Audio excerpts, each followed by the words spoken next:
Do you want to do a podcast? We make a darn good team. It always goes without a hitch. Let's head to Twitch and go start up the stream.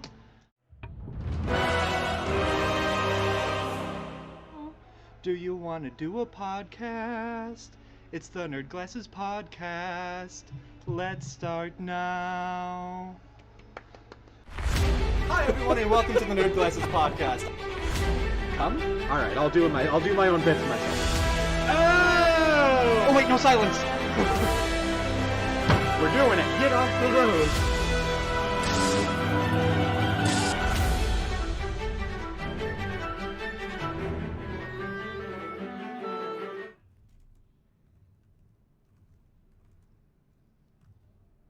Hey Dave. Hey, Boater. So cryptocurrency is kind of getting a little bit bigger again, and I looked into it and like what are some of the more recent ones, and there's actually, it's weird, there's a new one called Decibel. So instead of using really expensive gaming video cards that use a lot of electricity, all you need to do to mine it is to yell into your microphone. I think it's a sound investment. Well, it was great seeing you. Hey everybody, welcome to the Nerd Glasses Podcast. Back in the studio, I'm Boater. I'm Dave Mann. Yeah, hey, we managed to... Hi, the Hauser. Also, shut up.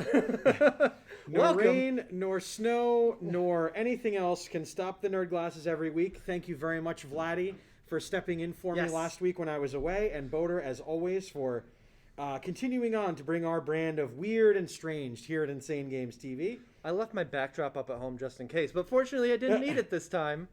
I mean, that's what I did last week. I was like, maybe I should leave it up. I'm sure I won't need it. Anyway, we're here. We're back in the studio. We've got a great night planned out for you. We've got Nerd Glasses right now at 7 o'clock. We've got the Citadel at 8 o'clock, where I'm hoping to finish Mad Max. And then at 10 o'clock, we're looking at Danny NASCAR. So a nice full night ahead of us. But first, right here, Nerd Glasses Podcast. Let's talk about some gaming news, starting with who was banned from Twitch this week.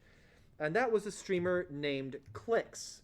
Who was banned? Like the sound of Kevin Nash walking downstairs, like click, click, click, click, click, or like Hero Clicks, but not heroic. Okay.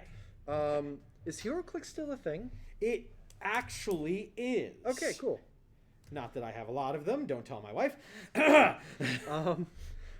So he was streaming and was showing his desktop and was moving windows around, and then, oopsie doodle, there's a thumbnail photo of some other streamer's naked ass.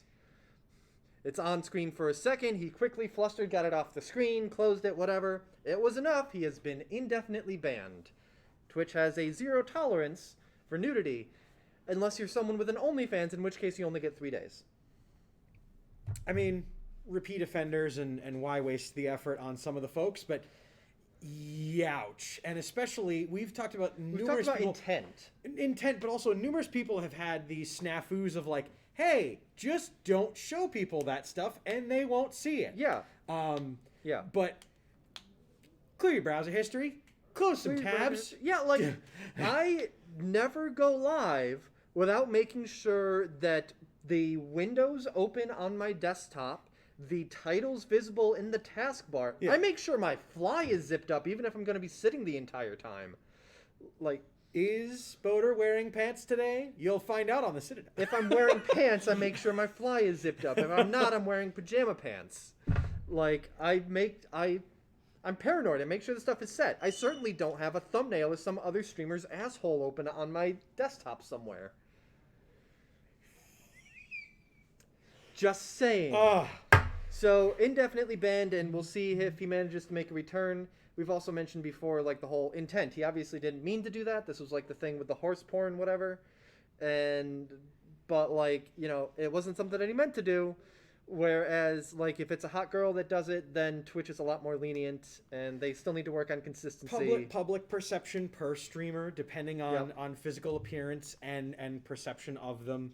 Also, public outcry by the bans. Some people are more likely to have people come to their defense publicly, and some people are just going to get quietly shoot off an edge as the crowd that once watched them goes to someone else. I love it. I love it when there's an outcry and it like backfires until it backfires back. On YouTube, there was someone that did a funny video reaction, whatever. Have you ever seen the clip of this guy that like rear ends a van and then a bunch of like mascots get out? There's like, I forget exactly what they are, but it's like Mickey Mouse and SpongeBob type things. Like 4 guys get out and just beat the shit out of this dude. Oh wait, like the New York City style, Probably. like SpongeBob and like very like off-brand. Yeah. Get out, beat the crap out of this guy, and then get back in the van. And that was something that was staged. Michael Mouse, SpongeBob, Circle Pants. So like that was something that was staged. They claimed it on this one guy's video, and then Markiplier goes, "Hey, so you gave him a copyright strike. Where's mine?" And he, links to his Try Not to Laugh video from a couple years ago. That video got taken down, and he got a copyright strike. And everyone was like, "Really?" And YouTube was like, "Oops, sorry, our bad. Here you go. No more strikes for both of you. Here's your videos." Anyway, Twitch ban, clicks. Don't show nude butts on stream. Dave, as long as we're talking about advice, what can we advise people to maybe play this upcoming week? So there's a lot of games coming out, and I heard some advice from some friends who watch the program, and I'm going to streamline it down to the ones that have caught my attention that week. If you guys want to interact with us and let us know what's catching your fancy, let us know in chat or anytime on Instagram, things like that. Hey, I'd love to hear about this. I'd love for you guys to catch on. But I'm very excited because on February 17th, Tamari, on your Nintendo Switch, if you are a fan of Capcom Fighters, and especially if you are a fan of the SNK versus Capcom franchise, the SNK versus Capcom, The Match of the Millennium, a game that was last released in North America on November 30th, 1999, for the Neo Geo Pocket Color, is going to be coming out on the Switch. Exactly.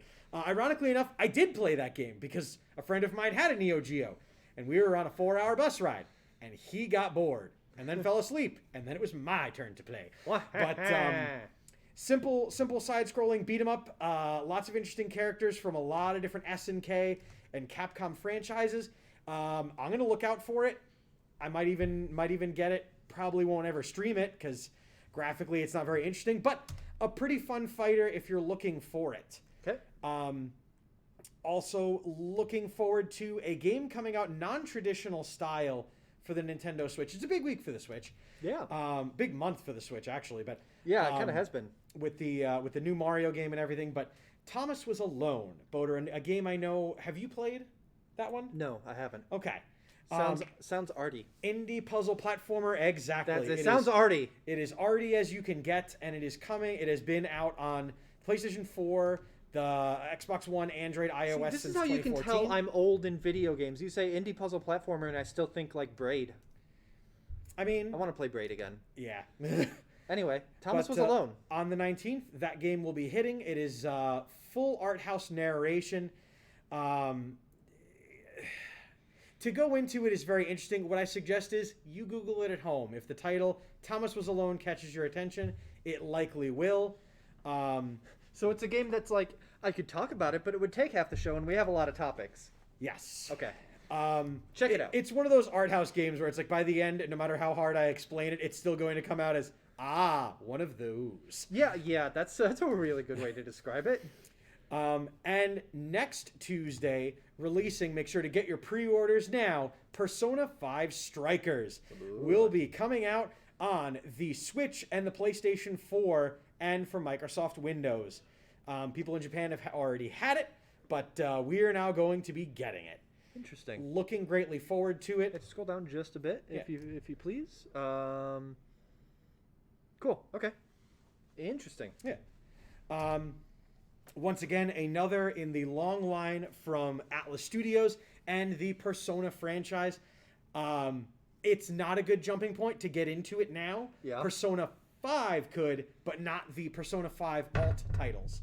Okay, so this is like, there's the game, and then are these like spin-offs, or? Yes, these are, hey, remember that story we just told? Here's it from a different perspective, or here's it from an alternate character. Right. Or here's this game from a totally different play mechanic style. Yeah, okay.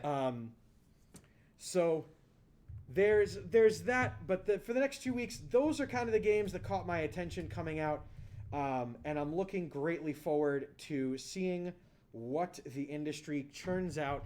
I know you guys talked about it last week, but BlizzCon is this Friday and Saturday. I'm looking greatly forward to doing more of it. I'll have more next week to talk about it, but salivating at the idea of more Overwatch 2 news and some more Diablo news, because yes, I have a phone, and now I want my next game, damn it. Okay, so going from there, Dave, let's go to our good friends. There is a bill that has passed the Senate in North Dakota. I think, actually, I'm not positive of the status of it. It hasn't been signed into law yet.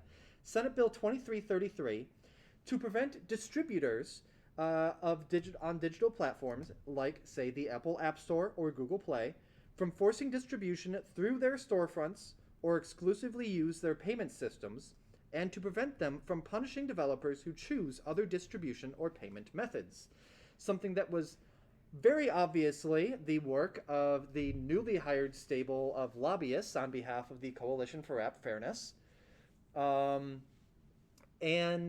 it's like Epic is having a hard time just admitting that they broke terms of service, and like this wouldn't affect that lawsuit at all. Boater does not speak for the Nerd Glasses podcast or Insane Games TV in speaking such terse words against the Coalition for App Fairness. And now that the Coalition for App Fairness is actually spending money on number one, Epic broke the friggin' rules. We can debate whether those rules are reasonable, and I look at this bill and I'm like, well, it's possibly a good approach. Never mind that on Google, there are already other distribution platforms. Mm-hmm. Like, they're not saying that, like, this bill isn't the kind of thing saying that they can't take their cut, they can't take their 30%. But on Google, you can download the Amazon, I think it's Amazon Kindle or just the Amazon store. There's the Samsung Galaxy Store as well, both of those have Fortnite, not to mention the Google Play Store. And there are other distribution there. Basically, what they want to do is to crack Apple wide open. Apple has its hardware and its software, and they say, if you want to publish on our hardware, you need to use our software. Yes. And what this bill is basically makes it so that they can't do that. And Dave, you look like you're ready to play a soundbite or something. Oh, I am ready to play a soundbite, but please do continue with the good news, Boater. And so like I respect your shtick of sticking up for the little man of Epic, but they're our little brother, Boater. They bought their own facility, just like Insane Games TV. But considering they're now using, paying for lobbyists to, basically strong arm this kind of thing, I don't know about that. I don't know how much I personally am willing to play along with that shtick anymore. Well, Boater, in response to that, I have an emphatic...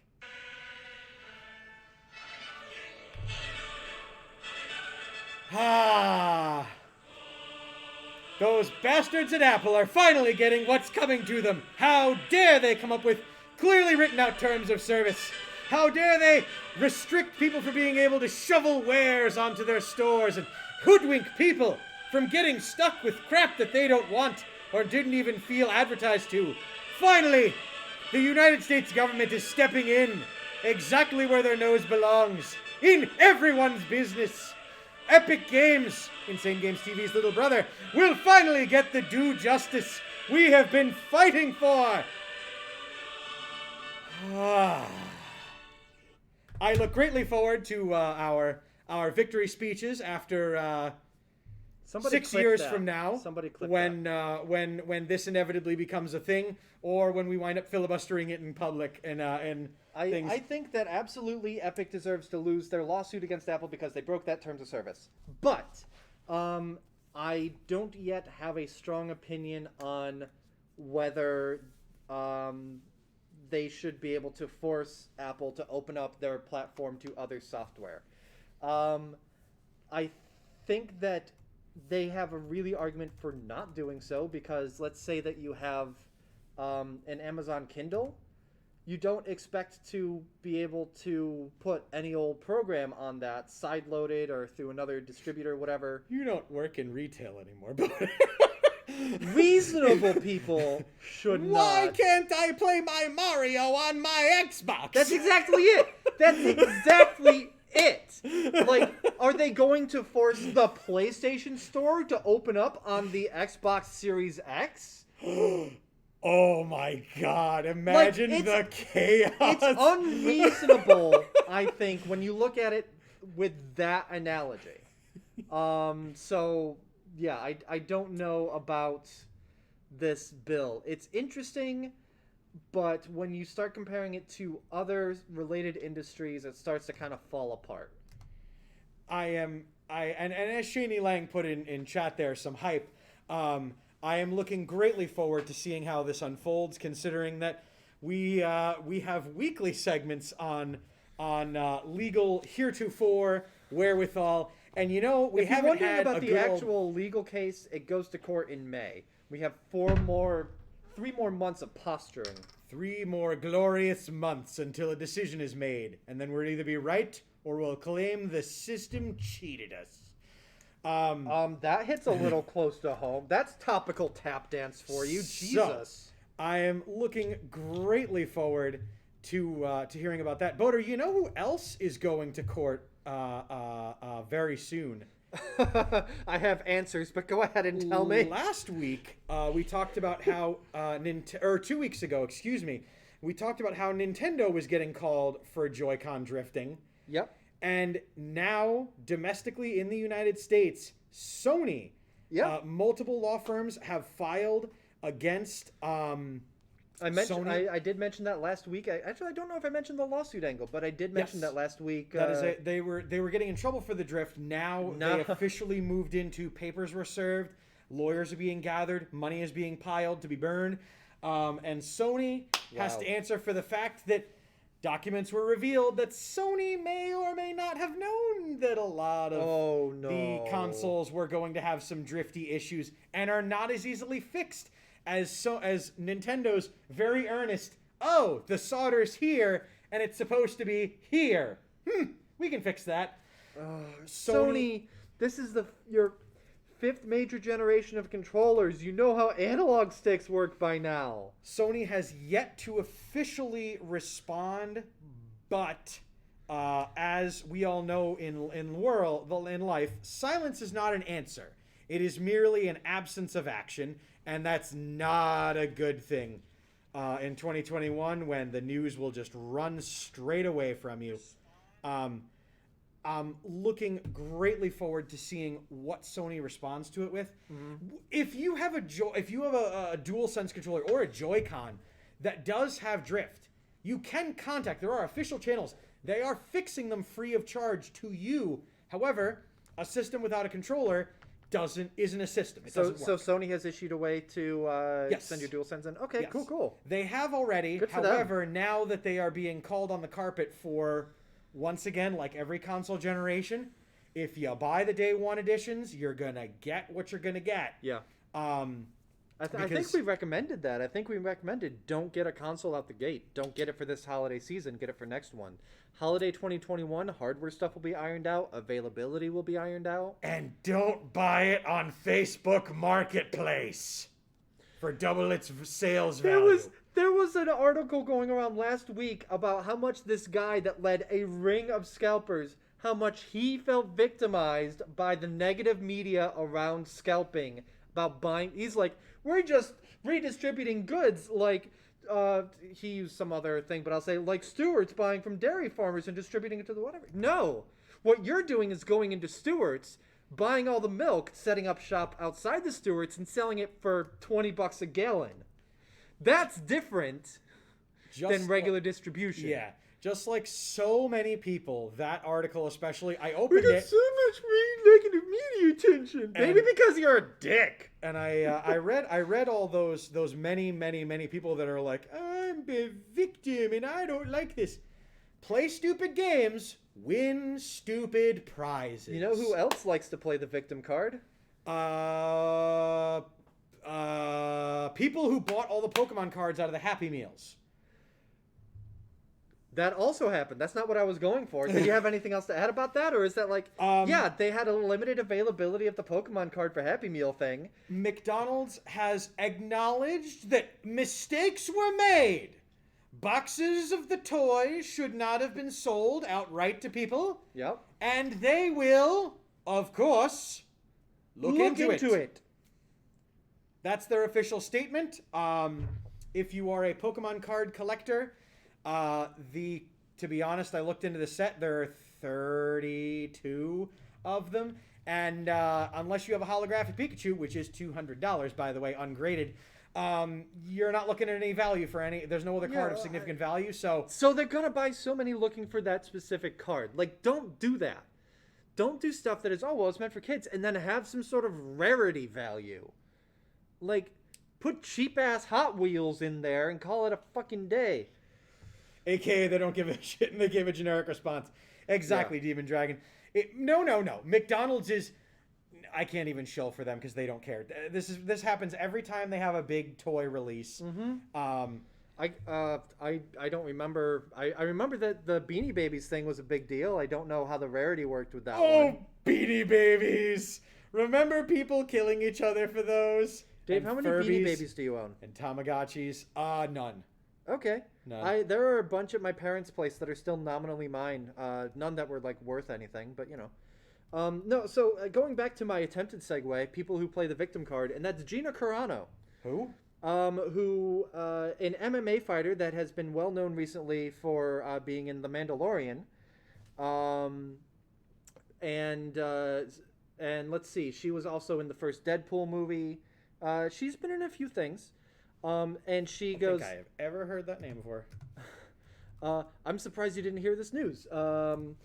So she does like very right wing. She has shared like COVID conspiracy theories and saying that the election was stolen from Trump and everything like that. And she's more or less been put on notice. Up until last week, she was put on notice for like, hey, maybe rein that in a little bit. Because the mouse doesn't want any of that in its house.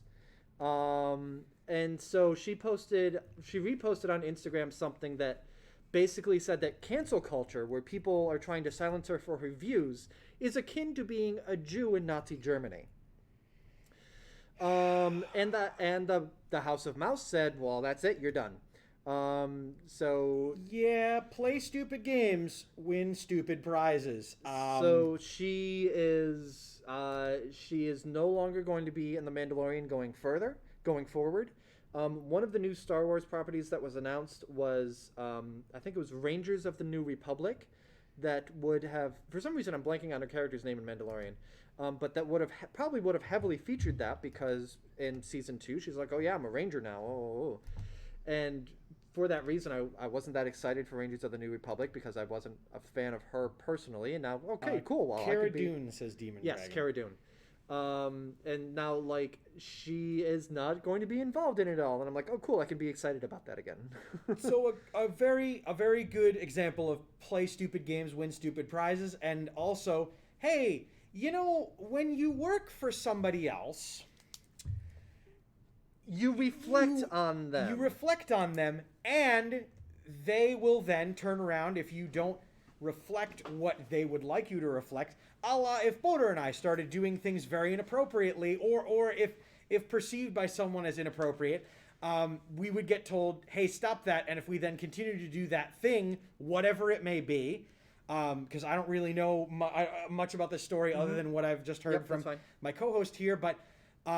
if I basically went around... If you're making a living off of playing a character on a science fiction television show, and you don't like it, good, leave. Find success for yourself somewhere else. If you're it's just something being where stubborn... like her personal political views became a liability to her employer. That's unfortunate too. And like, to some extent I agree, but also like her employer does not want to have someone representing the good side of Star Wars who holds these views personally. Again, sharing COVID conspiracy theories, sharing harmful conspiracy theories, the whole, like, wow, they're calling me out on my personal views. Almost feels like being a Jew in Nazi Germany. Yeah, like, it's, so, like, you are not being, like, your right to free speech is not being abrogated. But your employer is well within their rights to be like, you, whether you like it or not, even when you're off the clock, represent us. If I, if I do something reprehensible and it's found that I'm employed by my employer, that I try to keep at least somewhat a little bit off of the public internet, my employer is well within their rights to be like, especially with, like, I'm a somewhat public face for my employer in video, and they'd be well within the rights to be like, no, you don't work here anymore, you don't represent us anymore. Again, play stupid games, win stupid prizes. Hopefully all of those IPs can survive the shift, and a plotline story not akin to 2.5 Men where, oh yeah, they died, and then they move on. Cara Dune was a cool character. It was interesting that she came back in season 2, but she's not set up to, like, she's not being set up as a huge thing in the next season, whatever that's going to be. She could be recast, or she could just be dropped, and I think that generally be fine. Actually, I have a friend that, like, everyone's telling me that I should audition for recasting the character. It's like, and we're all like, yeah, you would rock it. Go Chess. Anyway. Speaking of courtrooms and objections, and when we're going around, a game was announced, accidentally announced by the Taiwan Digital Game Rating Committee. Okay. They had an unannounced game, but unfortunately, the unannounced game had an English title attached to it, and that title was The Great Ace Attorney Chronicles, which will feature the 3DS games, and it's going to be, they're rating it for the Nintendo Switch, the PlayStation 4, and PC. Interesting. So that's the same amount. You mentioned a game that's coming out this week that is PC, PS4, and Switch. Yes. That's a weird, like, screw you, Xbox. Like, what did they do to not get this game that's otherwise fully cross-platform? Although, the only people who are not getting it literally is Xbox, because Microsoft's getting it anyway. Like, and I suppose with all the push for, but not with those sweet licensing dollars for selling it through their marketplace for their 30% share or whatever. 'Tis very true. Hey, sir. Ha! I got him to agree with me. Y'all heard it. Objection! We are going to win that court case, and there is nothing that reasonable can do about it. Hey, Dave, look, an article. Continue. I am very excited to continue our announcements on Pokemon the 25th anniversary with another strange crossover. Oh, Characters sorry, you appear. just right by. Okay, cool. So the Ace Attorney thing, we've sometimes seen things be revealed by, like, the ESRB ratings. Yes. Oops. Okay, cool. So it's Ace Attorney. It's not a new game. It's a collection of older games. It's all of the games on the 3DS previously released are going to get on the Switch and the PlayStation 4. Awesome. Nothing else is physically known about it because they haven't finished the rating system.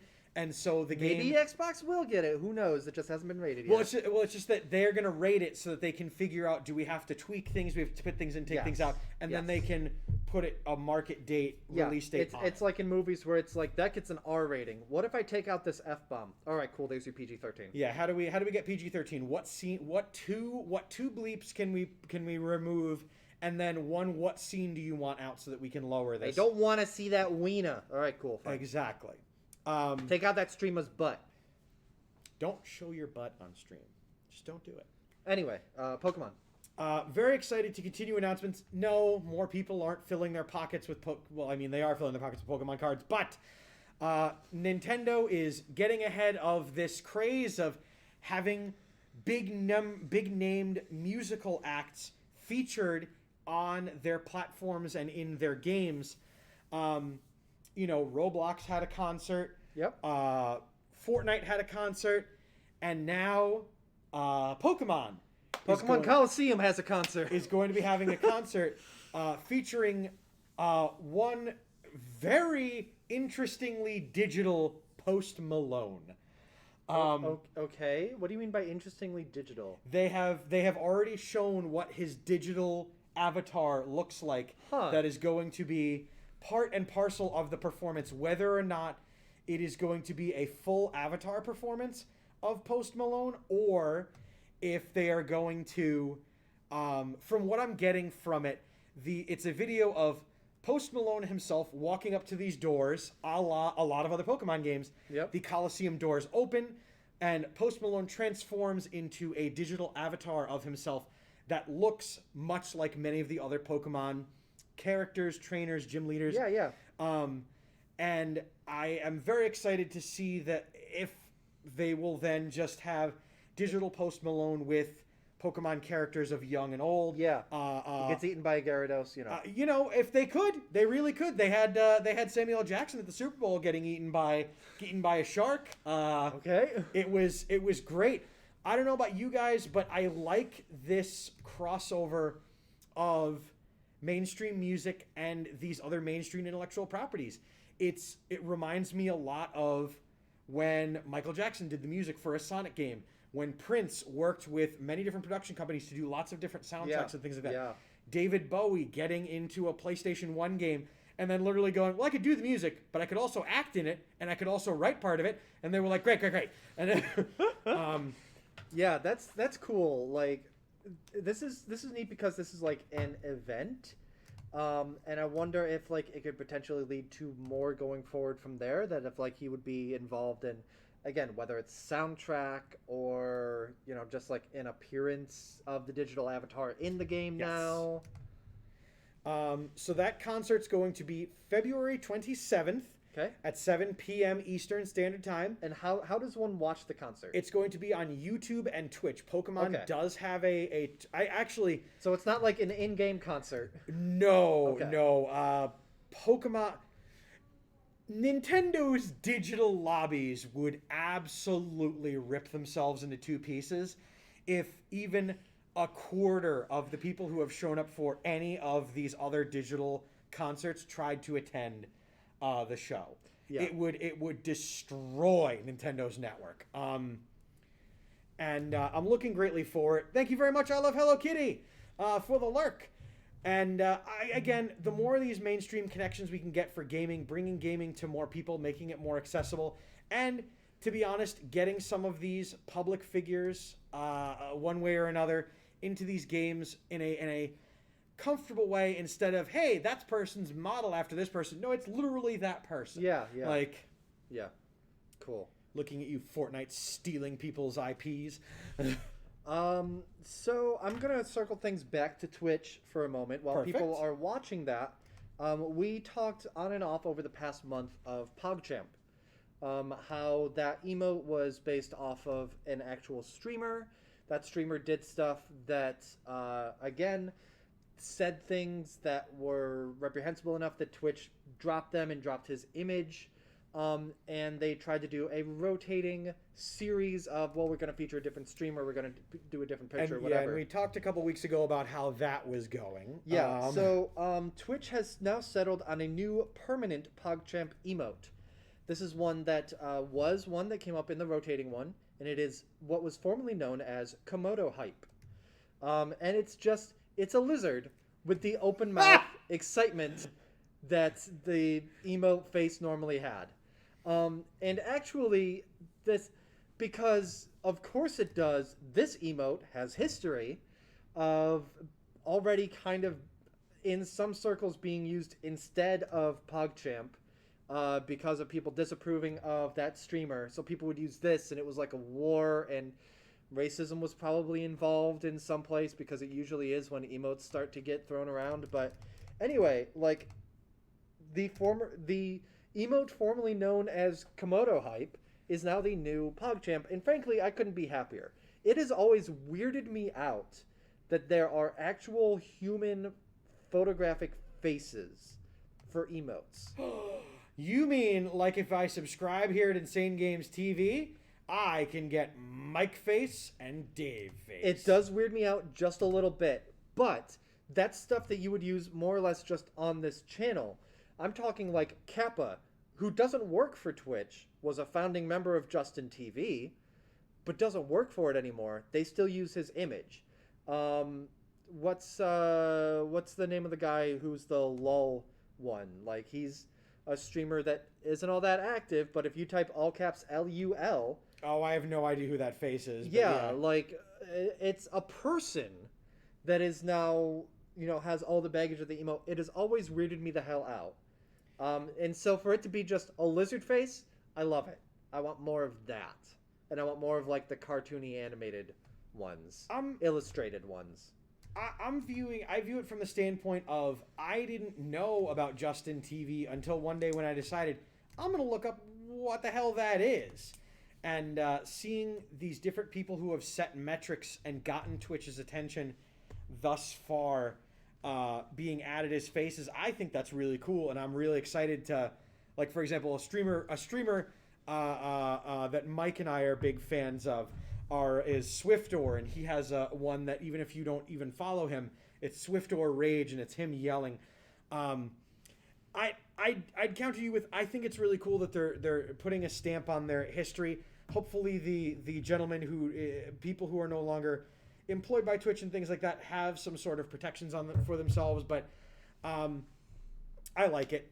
I think it's really cool, and I'm very excited to have a Pogchamp resolution so that Twitch can maybe start focusing on DMCA problems, maybe some other things that they have on their plate that they're not dealing with right now. And again, it's unfortunate that the community acted the way it did with the rotating one. Like, because, oh cool, it features a black creator, while here come all the shit heels. Well, yeah. Like, it was just... So this helps avoid that as well. An ounce of anonymity is worth... Twitch, your viewership is not mature enough for actual people. There will always be baggage involved. Just lizards for everything. Worry about the important stuff now, will you? Speaking of Twitch, Boater, I'm quite proud of our work we get to do here. And I'm looking forward to the future development of the network and things like that. But there's some things that I will do to myself for the amusement of people and for fundraising purposes. There is a lot of things that I will ingest to injure myself. Hot dill pickle flavor. I wouldn't need money to do this. That sounds delicious. I will injure myself greatly, both physically and mentally, for the amusement of others. But I don't think I could do what a recent streamer had done and apparently made $16,000. The streamer goes by the title of Asian Andy. Okay. He streamed himself trying to sleep for the night, and people could cheer, and by cheering and donating, it would cause sounds to be played or text to speech to be turned on so that he could be jarred awake by something saying, "Oh my God, it's on fire!" or dogs barking or things getting broken and things like that. Number one, okay, so let's approach it from this angle. There's been a fair amount of articles talking about the physical toll that streaming takes on people. Yes. When people do like a 24-hour stream, or they try to go stream for as long as possible, even on a regular schedule where someone streams, let's say 7 days a week, 6 hours a day. Yeah. Like, the physical toll that it takes on you. So what he's doing here is just doing a much more direct thing. Hi, I'm trying to sleep and to let my body recuperate so that I don't get irrevocably messed up. Give me money to mess that up, will ya? Made $16,000 to not fall asleep. There are two reasons, Dave, that I could never do that. Number one, I don't fall asleep fast enough. So nothing would jar me awake. I would just constantly just be awake. Number two, sometimes while sleeping, I strip. And that's against the terms of service. That's how. Do you want a Twitch ban, Boater? Because that's how you get a Twitch ban. I wake up and I don't have pants on sometimes. It's like, I mean, I'm pretty sure it's me. It could be Demon Dragon, but I'm pretty sure it's me doing it to myself. So to be safe, I'm not gonna stream that. I would, but I share a bed with my wife, and she is already not amused by my sleep schedule. Like the weekend Wednesday when I'm here till midnight, and then I drive home and get home at 1, and then my alarm clock goes off at 6:30. And Savannah then demands attention anytime I come home. Oh yeah. Or like streaming and things like that. It would be no bueno. In fact, I wouldn't survive to the next day. Not because of cheeky bits and good jokes and good humor and things like that. No, Claire would just flat out kill me. Well, it's like, I have a house, and I have a futon near where my streaming computer is, so I could just use that instead of my bed. It's possible for me to do it, but for the reasons listed above, I won't. But good for this guy for, I guess, monetizing his suffering and deteriorating health. Because that's what Twitch is all about. They did. This is usually it's more indirect. This is a little bit more of a puffy piece on Twitch, because he then went into the next morning when he was talking about it, when he was officially awake, and the stream was coming to an end, talking about how he was an Uber driver and only made $16 an hour, and in a 12-hour span made $16,000 because of the sadistic nature of the internet. I mean, I've tried to get people to be sadistic and keep me from progressing and getting over it, but I didn't have the base audience. That's cool though. So I mean, like, clearly this was a one-time thing. It's not something that he's going to do all the time. And, no. And I hope that he took the next couple days off to get his sleep schedule back on track before trying to stream again. That was, in every single article I read about this, that was one of the only quotes that he gave, which was, "I slept so good after the stream." I bet. Rest assured, sleep well, knowing that you are not CD Projekt Red, Boater. Do you know why? Yes. So this actually, when did this drop? This first dropped 2 weeks ago, in that they had been broken into. Yes. Digitally broken into. We talked about it. We shared their statement, as well as the text document ransom note last week on Nerd Glasses, me and Vladdy. Officially, they did not, as they stated in there, they were not going to pay the ransom. They weren't going to negotiate, yeah. And the data has now been sold off to someone else. I saw that went up to auction. I didn't realize that someone bought it. Like, yes. Why? What is your reason to buy it?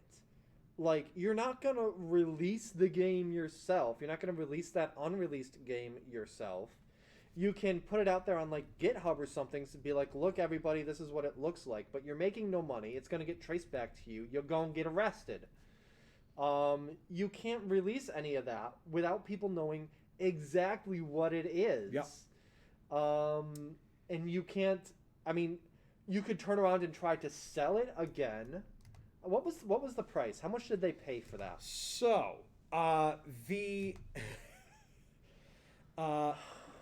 VX Underground, a site that was covering this, talking about 7 digits. The other side of it.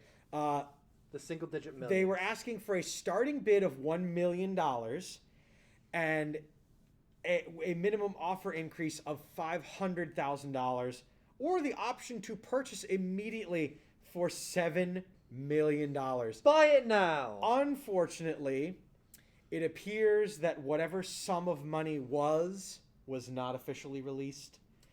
I have a notion that either they did exactly what a lot of people do on eBay, which is, I'm going to sell this collector's Sharpie for $1,000. No one's bidding on it.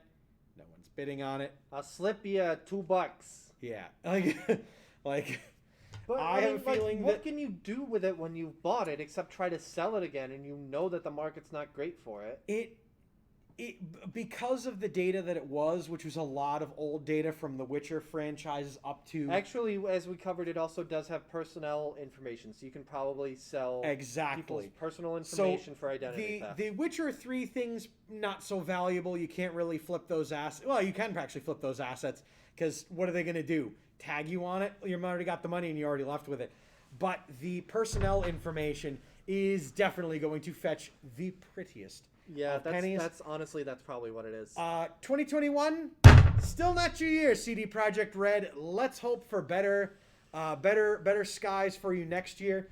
And I do hope that everyone who was affected by it in their personnel is safe. I do know it is one of the fortunate things of working for such a large company is that they do have protections for their employees and digital things like that. Yeah. But Dave, do you remember 12 years ago, the game that Konami tried to release called 6 Days in Fallujah? yes, I do. At the time, like, it was going to be an accurate depiction of the Iraq War, which was still fresh in everyone's memory, developed with people that had been there, trying to make it as accurate as possible.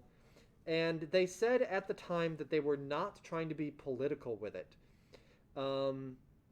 At the end of the day, it's just a game. We're not trying to make social commentary. We're not pro-war. We're not trying to make people feel uncomfortable. We just want to bring a compelling entertainment experience. Which everyone was like, bullshit. This war's like not even 5 years ago. Yeah, the old defense of, well, Medal of Honor has been covering World War II for 7 decades. How come I can't do this one? So the publisher Victura has now decided to resurrect the project. I don't know how much like remastering they're doing or if they're going to release it in its 2009 state.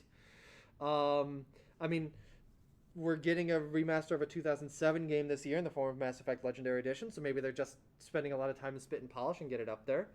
But they're not changing their tune on that. Victura says, for us as a team, it is really about helping players understand the complexity of urban combat. It's about the experiences of that individual that is now there because of political decisions. And we do want to show how choices that are made by policymakers affect the choices that a Marine needs to make on the battlefield. Just as that Marine cannot second-guess the choices by the policymakers, we're not trying to make a political commentary about whether or not the war itself was a good or bad idea. Except that read earlier sentences an exact statement. Yeah, how choices made by policymakers affect what people do on the battle. Like, you're making a political game. It's like people that say, wow, Star Wars has gotten so political lately. Did you not realize when it was about a bunch of, like, guerrilla warriors fighting fascism in 1977? So, we're not trying to make a political... Well, you are. Maybe just own it. Yeah, a friend of the channel, Fenian343, also mentioned that on Discord, and he had, I chatted with him because he is someone that comes from a family of service folk, and did do some various employments for different companies and things that are related to, but I'll look forward to the soldier's perspective, in so much as it's not people going back 50 years. Mm-hmm. It's people going back. At the time, it was within 5 years of 7, hey, what are you allowed to tell us about? Because it is a military operation, a la anything else. And what do you remember? How did you feel? What did it look like? I'm more interested in that, and I'm hoping that like the game... the winds of public opinion have turned hard against the Iraq War, even more so than at the end of 2 decades ago. Yes. Sorry. And so, like, you can say, like, if it's anti that war, then you can say that. My concern with the game more than that is that, does it do a good job? Like, is it trying to do war is hell? And does it do a good job of conveying that in the gameplay? If the cutscenes and the story are all about, like, this was a bad idea and look how much they have to go through because of policymakers on the other hemisphere, but then the actual gameplay is like, I'm a shooting man power fantasy, then I'm not interested in the game. But if the gameplay reflects that mission statement, then I'm interested. Hey kids, if you want exactly what Boder was talking about, you can check out Spec Ops: The Line. I won't spoil that game for you because you should play it. It's really good. Also, I'm sorry if you play it. You'll know why after you play it. Dave, think that is going to bring us to the end of our time, though. I know we had a few more topics. I know we wanted to talk. We always Death have a couple more topics, and I'm very excited that every week we don't have 25 minutes of. Yeah, exactly. Yeah. Well, them nerd boys sure are them in a pickle right now. So. Thank you so much, Demon Dragon, I Love, Hello Kitty, Shani Lang, The Hauser, for chatting with us and sticking with us through the stream. Look greatly forward next week. Look forward to my very, very enthusiastic BlizzCon, or very, very Malden BlizzCon recount, depending on how it goes and how much Overwatch 2 is going to cost me. And we'll see what other gaming news comes up in the meantime. In the meantime, he says twice in a row. Folks, stay tuned right here because the Citadel is coming up next. We're going to go offline for 3 to 5 minutes as we move the table and everything over there. I will be playing Mad Max. Mad Max, hopefully the finale to finish it up. Finish Mad Max. We'll see. And then the Citadel ends at 10 o'clock, going right to Dan with Danny NASCAR playing NASCAR Heat 5, right? 5? Yes. Cool. So stick right here. There's still a lot coming up tonight, and I hope to see you guys in a few minutes. In the meantime, we'll see you next week right here at the Nerd Glasses For all of us here at the Nerd Glasses, I've been Dave Man. I've been Boater. Good night. In the meantime.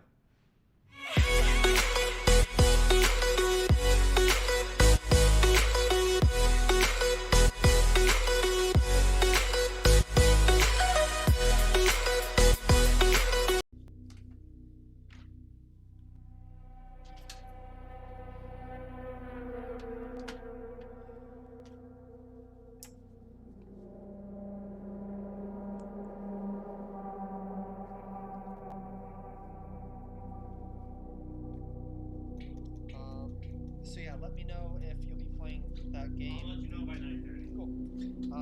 And if you end up not playing it, then I'll probably do my Mad Max around 10 or so, and then just do the Lego castle construction for the last hour. Alright, that works.